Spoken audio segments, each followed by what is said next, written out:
Assalamualaikum. Apa kabar? Alhamdulillah. Sehat semua ya? Semangat nggak pagi ini?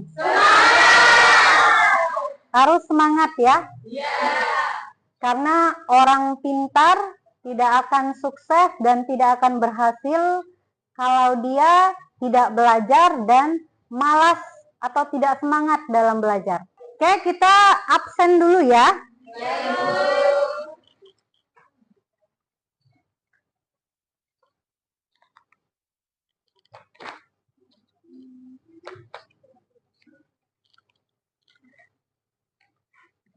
Fernando ada?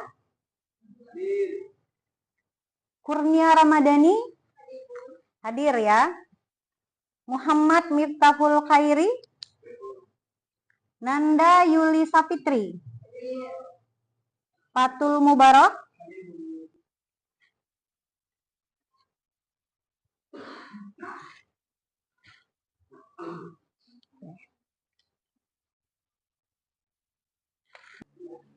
Oke, kita mulai materi kita hari ini ya. Materi hari ini yaitu mengenai pengembangan sumber daya manusia dan kepuasan kerja. Nah, materi ini adalah sambungan dari materi minggu kemarin. Apakah masih ada yang ingat materi minggu kemarin? Coba sebutkan kalau masih ingat. Apa materi kita minggu kemarin?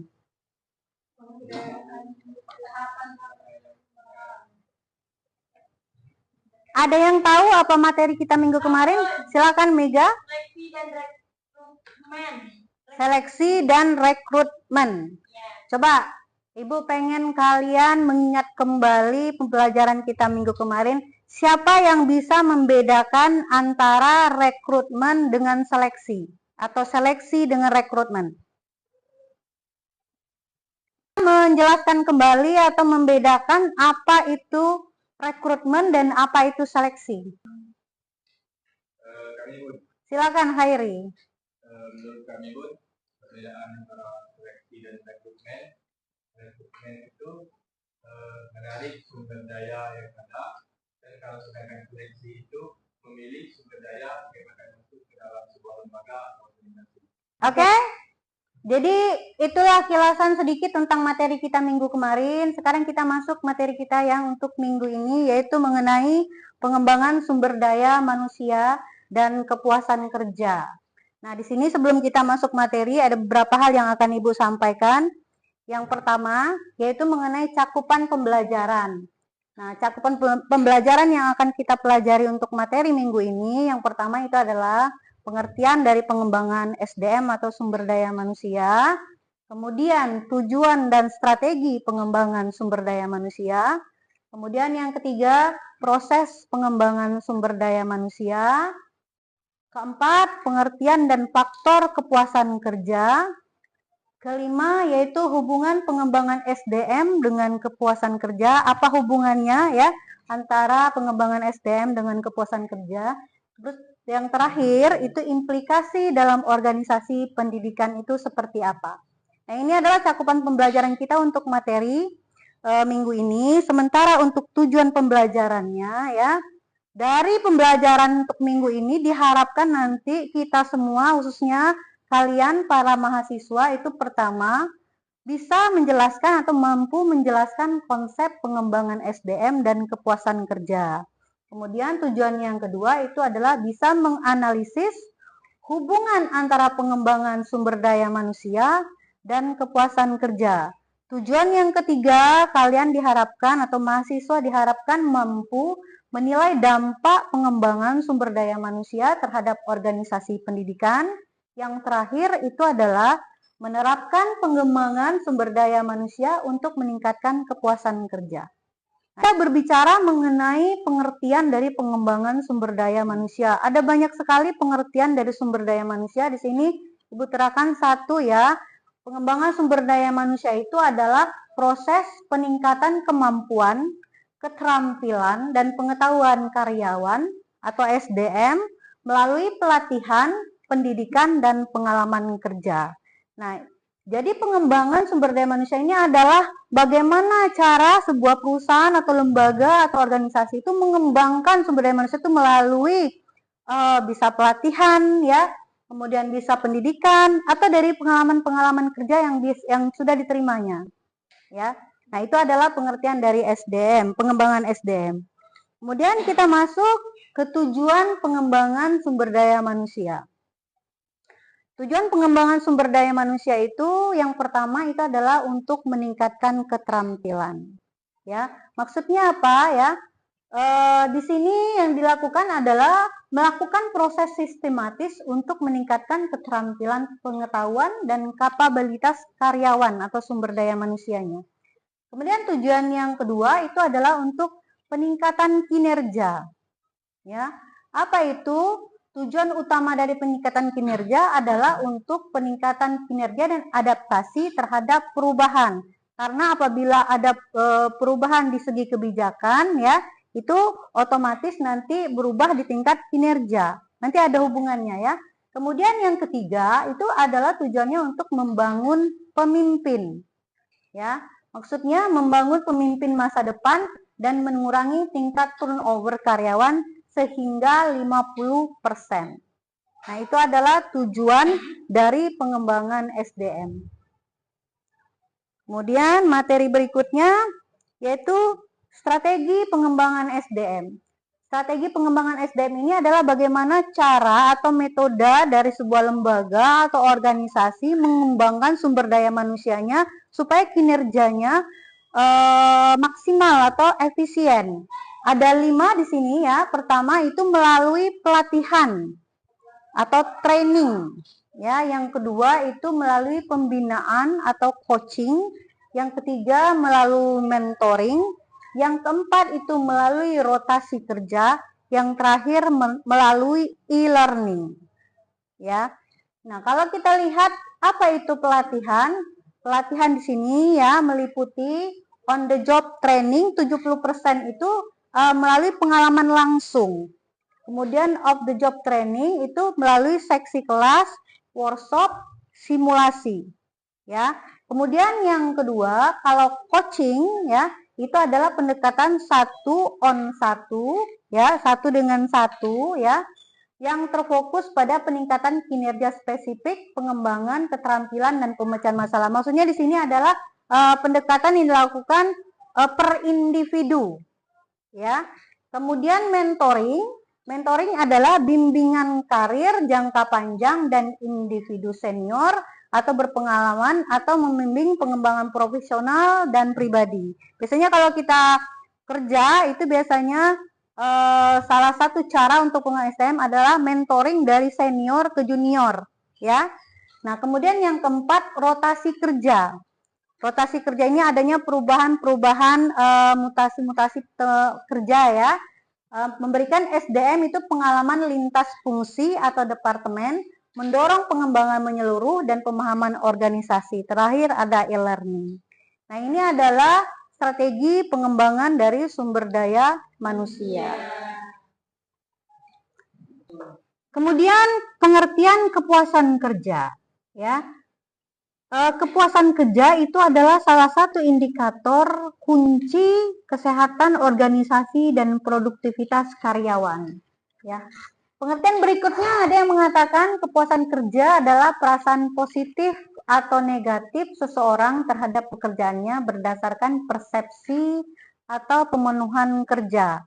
Di sini bisa kita pahami bahwa kepuasan kerja itu bisa bersifat positif, bisa juga bersifat negatif, ya. Nah, ini ada penyebabnya, ya kan? Kemudian yang berikutnya kepuasan kerja adalah tingkat kebahagiaan atau kepuasan karyawan terhadap pekerjaan dan lingkungan kerjanya, dan ini adalah faktor krusial yang mempengaruhi motivasi, loyalitas, dan kesejahteraan karyawan secara menyeluruh. Kita masuk ke faktor pendukung dan dampak pengembangan dari SDM. Apa saja sih faktor-faktor yang mendukung sehingga setiap SDM pada sebuah lembaga atau sebuah organisasi itu merasakan kepuasan atau merasakan bahagia? ya, merasakan nyaman. Pertama itu ada faktor dari kompensasi dan tunjangan. Maksudnya kompensasi dan tunjang ini adalah biasanya berbentuk yang paling nampak sekali itu adalah gaji. Setiap orang bekerja, ya, faktor pendukungnya adalah untuk menerima gaji, ya. Kemudian bisa juga dalam bentuk bonus, bisa juga dalam bentuk insentif. Nah, strategi dalam meningkatkan kepuasan kerja, ya, pertama itu adalah adanya budaya transparan dan komunikasi terbuka. Perlu tidak? Perlu, ya. Budaya transparan ini maksudnya apa? Segala sesuatunya harus jelas. Kemudian komunikasi yang terbuka maksudnya apa? Adanya pembicaraan antar jenjang rekan kerja ke bawahan ataupun komunikasi ke atasan. Berikutnya apalagi strateginya, yaitu program kesejahteraan karyawan, yaitu dukung. Oke, itu materi kita untuk hari ini. Apabila ada yang ingin bertanya, silakan. Mereka izinkan saya bertanya kepada Ibu, apa tanggung jawab seorang pemimpin dalam menciptakan suasana kerja yang mendukung pengembangan sumber daya manusia? Oke, bagus sekali pertanyaan dari Ibu Sri Hartini, ya, yang menanyakan apa bentuk tanggung jawab dari seorang pemimpin dalam menciptakan suasana yang mendukung dalam pengembangan sumber daya manusia. Banyak sekali tadi, salah satu sudah Ibu sebutkan, ya. Yang pertama, seorang pemimpin itu memiliki tanggung jawab, ya, untuk memberikan motivasi, ya, arahan, ya, bagaimana dia bisa membuat SDM-nya atau bawahannya, ya, bekerja semaksimal mungkin dengan memberikan motivasi yang sangat-sangat berguna bagi SDM tersebut. Kemudian yang kedua, ya, seorang pemimpin, ya, juga harus bisa melihat kinerja karyawannya, kemudian memberikan kompensasi yang sesuai sehingga karyawannya ini menjadi lebih loyal, lebih berkualitas dalam bekerja. Kemudian yang ketiga, ya, harus melakukan komunikasi terbuka. Dengan hal tersebut nanti akan tercipta yang namanya lingkungan positif sehingga memberikan kenyamanan kepada para karyawan dan bawahannya untuk bekerja. Nah, ini nanti berimbas kepada kualitas dari karyawan itu sendiri, berimbas kepada kepuasan kerja dari sumber daya manusia atau bawahannya itu sendiri. Nah, itu adalah bentuk tanggung jawab dari seorang pemimpin apabila dia ingin sumber daya manusianya itu berkembang. Salah satu lagi, dia harus memberikan peluang, ya, peluang kepada para bawahannya untuk mengembangkan karir. Nah, ini adalah salah satu tanggung jawab yang harus diberikan oleh seorang pemimpin supaya pengembangan SDM ini memang berjalan secara efektif dan efisien. Nah, itu jawabannya, Bu Sri. Jadi, seorang pemimpin itu berperan sangat penting dalam pengembangan sumber daya manusia dan kepuasan kerja para bawahannya.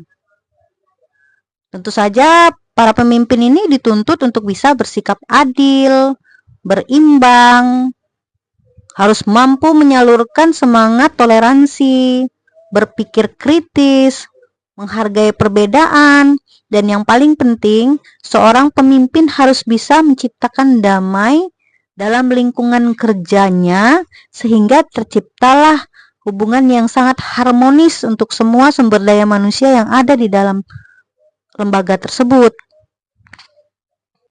Al-Quran pun sudah menjelaskan mengenai pengembangan sumber daya manusia dalam salah satu ayat, yaitu yang berbunyi, Allah akan meninggikan orang-orang yang beriman di antara kamu dan orang-orang yang diberi ilmu pengetahuan beberapa derajat.